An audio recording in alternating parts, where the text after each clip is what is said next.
Section 5 of The Golden Web by E.Phillips Oppenheim.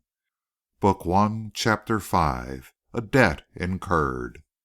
A little stream of people came suddenly out from the dark, forbidding-looking building into the sunlit street. The tragedy was over, and one by one they took their several ways and were swallowed up in the restless life of the great city. Yet there was not one of them who did not carry in his face some trace of those hours of gloomy excitement, some reminiscent shadow of the tragedy which had spread itself out into passionate life before their eyes. The most callous was conscious of a few minutes' unusual gravity. Some of the more impressionable carried with them the memory of that hot, crowded room, the air of tense excitement, the slowly spoken solemn words throughout that day and many days to come. And may the Lord have mercy upon your soul. There was one man who issued from the building and made his way into the street who seemed altogether dazed. His lips were drawn tightly together. His eyes were set in an unseeing stare. It was not until he had walked 50 yards or so that he seemed even to realize where he was. Then he came to a sudden standstill and retraced his steps. Standing outside the building which he had just quitted was a small electric brougham, in front of which he stopped. He glanced at his watch. It was a few minutes past 1 o'clock. All around was the great stream of city men and clerks hurrying to their midday meal. Once more he stood with the handle in his hand. He looked back down the dark passage guarded by a single policeman, through which he had come a moment or two before. The scene in the little courthouse spread itself out with almost hideous precision before his reluctant eyes. He saw once more what is certainly the greatest tragedy which the mechanical side of our everyday life can offer to the seeker after sensations. He saw a man stand up and listen to the words pronounced which are to deprive him of life. And may the Lord have mercy upon your soul. Deane turned to his chauffeur. The Carlton, he said, and stepped inside. The brougham glided away, swung in and out of the traffic, and ran smoothly along the embankment westward. Deane let down both the windows, took off his hat, and placed it on the seat opposite him. Then he drew a small, fine cambric handkerchief from his pocket and wiped his forehead. God in heaven, he muttered to himself. 12 men, and not one of them could see the truth. 12 men, all fools. He took a cigarette from a small gold case and lit it with trembling fingers. Then he leaned out of the carriage window. "Stop at the Metropole, Richards," he ordered. The man was just swinging into Northumberland Avenue, and he pulled up in front of the hotel. Deane went in hurriedly and made his way to the smoking room, exchanging abrupt greetings with one or two acquaintances. Then he ordered and drank quickly a large brandy and soda. When he retraced his steps, he felt more composed. "To the Carlton now," he ordered. "Hurry, please. I fancy that I am a little late." In the foyer of the restaurant, Lady Olive came slowly forward to meet him. She was beautifully dressed, and she wore her clothes with the air of one who has been accustomed to be clad in silken laces from the days of her cradle. She had been a beauty for so long that no one questioned her looks. It seemed even incredible that she was 29 years old. One realized that she was the order of women who refused to grow old, women without nerves, unruffled by emotions, women who come smiling through the years, unconscious devotees of the essential philosophy. To Deane, she had never seemed more desirable than when she greeted him with a slight uplifting of her eyebrows, and turned to present him to another man and woman who were standing by. "Mr. Deane is going to make the usual excuses, I know," she declared. "Let us anticipate him, and say nothing about our wait. We won't even ask whether it was a directors' meeting or a message from the governor of the Bank of England. Stirling, this is my cousin, Mary Elstree, and her husband, Major Elstree, Mr. Deane." The others are somewhere about. What a tiresome person Julia is. She has drifted away over there with a lot of people whom I don't know. That is the worst of taking Julia anywhere. I think she would discover acquaintances in an ABC shop. Do find her, Stirling. No, don't bother. Here she comes." A tall, dark woman detached herself from a neighboring crowd and came up to Deane with outstretched hands. "My dear man," she exclaimed, "how dare you look so cool and nonchalant? Do you realize that we are all starving? We have been waiting here for you for more than half an hour." "I'm sorry," answered Deane. "You see, you people have taken to lunching so early nowadays. You make it hard for a man to get through any work at all in the city." "Early lunches have come in with the simpler life," Julia Ratham declared. "One has so many more hours to look forward to dinner, and so much more appetite when it comes. I suppose we must forgive you," she went on. "At any rate, you are better than my husband, who won't come out to lunch at all. He says that all restaurant food is poisonous, and I can't drag him away from the club. Why a man should put his digestion before our society, I can't imagine. I hope you will never be so ungallant, Mr. Deane. Shall we go in, Olive?" "If you will excuse me for one moment," Deane said, passing on ahead, "I will just see that the table is all right. I telephoned to Gustav, but even a maître d'hôtel forgets sometimes." He looked into the room and nodded to the presiding genius who came hurrying up. The table was there, duly reserved and covered with the dark red roses which he had ordered. He turned to Mrs. Elstree and the others who were following her. "I think we can go in," he said. "I hope you people have not lost all your appetites waiting for me." Lady Olive looked at him a little curiously as she took the seat at his left, hers by unspoken consent as his fiancée. "My dear Stirling," she whispered, "have you had a very trying morning? You look somehow as though you had been worried." He hesitated. "Well," he answered, "scarcely that, perhaps. I had rather a bad hour or so. Things don't always go our way, you know, in the city, even when one is most prosperous." "You are foolish to worry," she said calmly. "Half the people in the world spoil their lives by giving way to that sort of thing. I should have thought that your temperament would have saved you from that." Deane smiled. "Remember," he said, "that I have been in other places when I might have been with you, and excuse me." "You are much too gallant," she said with a little laugh, "to argue with seriously." "By the by," Major Elstree asked, "has anyone seen a special edition? I wonder if the Rowan case is finished." Deane set down the wine glass which he had just raised to his lips. "The verdict was given just as I left the city," he answered. "Rowan was found guilty."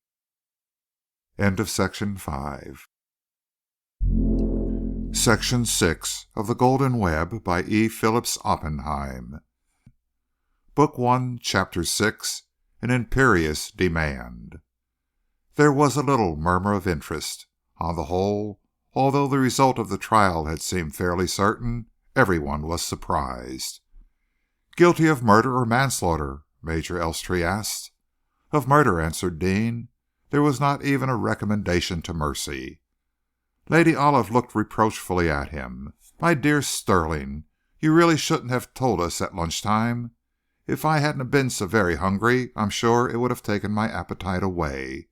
He was such a good-looking fellow, and he has been so brave all through the trial."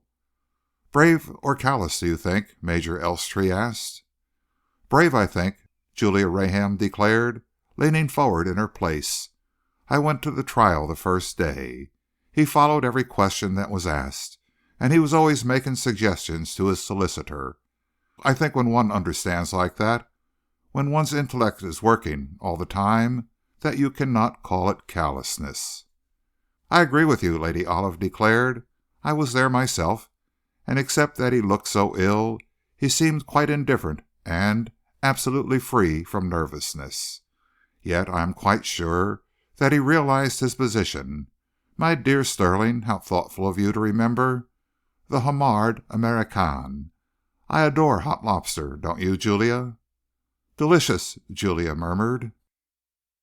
"I wonder," Major Elstree said reflectively, What must be the state of mind of a man who has gone through a trial lasting 4 or 5 days and suddenly realizes that it is over and finished, and that he has lost? This poor fellow, for instance, when he woke up this morning, he perhaps hoped to be free tonight.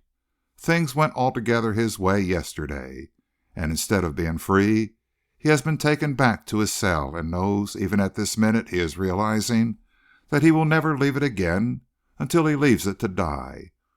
Personally, he continued, I think that the period of time between pronouncement of a sentence and its execution ought to be swept away.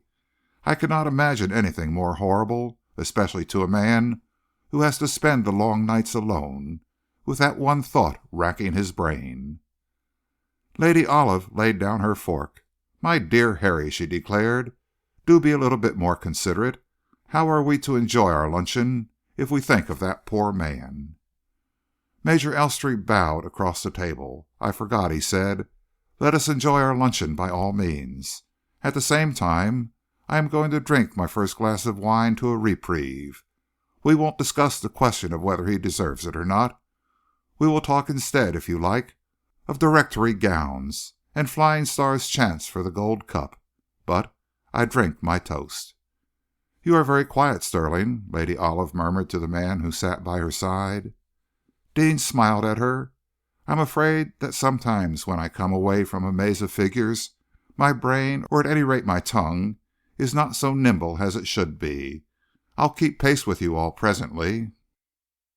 A frock-coated, white-waistcoated maître d'hôtel came smiling up and addressed him confidentially. Mr. Deane, he said, you are wanted for a moment upon the telephone. You are sure that is I who am wanted? Deane asked a little doubtfully. Quite sure, sir, the man replied. The inquiry was for Mr. Stirling Deane. Deane rose to his feet. You will excuse me, he begged, turning to his guests. I suppose they have found out at the office that I am here, and they have probably something to say to me. Nevertheless, as he left the room and crossed the hall, Deane was conscious of feeling more than a little puzzled. He was quite certain that he had not told a soul at the office of the Incorporated Gold Mines Association, over which he presided, that he was lunching at the Carlton. He was equally certain that he had not told anyone else. He took up the receiver of the instrument with some curiosity. Who is it? He asked. Who are you? Was the reply. I am Stirling Deane, Deane said. Who are you? And what do you want with me? Is it the office? No, was the reply, in a voice wholly unfamiliar to him. It is not the office, Mr. Deane. It is someone with news for you. News? Deane repeated. I should like to know who you are first, and to hear your news afterwards. Who I am is of no consequence, was the reply. My news is that Basil Rowan has been found guilty and has been sentenced to be hanged. The verdict has just been pronounced. The receiver nearly fell from Deane's fingers. He restrained himself, however, with an effort. Well, he said, what is that to you or to me? That is a matter which we will not discuss over the telephone, was the calm reply. I rang you up to tell you this because I thought it was well that you should know quickly. I ask you now, what are you going to do? Deane's was the face of a strong man, a man who scarcely knew the meaning of the word nerves. Yet he felt himself struggling with a sudden sense of being stifled. Something seemed to be hammering at his brain. His breath was coming in little sobs. He answered this mysterious voice almost incoherently. What do you mean? How can it concern me? Tell me who you are at once, he said. It does not matter who I am, was the reply. You have no time to think about that. What you want to realize is that Basil Rowan has been found guilty and that he will be hanged within a fortnight unless... Unless what? Deane gasped. Unless someone intervenes, was the quiet answer. Who could intervene? He demanded hoarsely. How can anyone intervene? You know, was the quiet answer. Deane staggered out of the telephone box with those last words ringing in his ears. He felt dazed, scarcely master of himself. The healthy color seemed to have been drawn from his cheeks as he turned mechanically back toward the restaurant. Halfway there, however, he paused. For the moment he felt it impossible to face his guests. He turned into the little smoking room and sat down. The place was empty. Even the little bar was deserted. He sat in one of the green leather chairs, his hands clutching the cushioned arms, his eyes fixed steadily upon the wall. Slowly it seemed to fall away, to crumble into nothingness before his rigid gaze. Again he saw the somber-looking courthouse, the judge upon the bench, his sphinx-like face set in an attitude of cold attention. He saw the barristers with their wigs and gowns, the few distinguished strangers upon the bench, the crowd of sightseers behind the barriers, and in the center of it all, Basil Rowan, his pale face and drawn features standing out vividly against the gloomy background. It was no ordinary trial, this. The subtle, dramatic excitement, with only a question of life or death seemed to generate, was throbbing through the dreary court. It was only, comparatively speaking, a few days ago that the man who stood there now waiting to hear his doom had found his way down into the city, and sat in his office and made his passionate appeal. Deane's hands gripped the sides of the chair, and his lips moved. He told himself, as he had told himself 100 times before, that this act was none of his doing, that not a single word of his had suggested or approved of it. He had spoken of arguments of influence. Was it any responsibility of his that the man who had listened had gone further, had chosen to gamble instead with life and death? Deane went back through that conversation word by word. No, he was guiltless. He had not suggested violence. He even told himself that he would not have approved of it. And yet the weight upon his heart was not lightened. The little picture was still there, reproduced with almost photographic exactness. Was it his fancy, or had the trembling man's eyes really turned towards him? Had his white lips really framed that passionate, unspoken appeal which seemed to ring in his ears? Deane rose to his feet with a little stifled cry. He seemed to understand now how men who were left alone with their thoughts might find madness. End of section 6.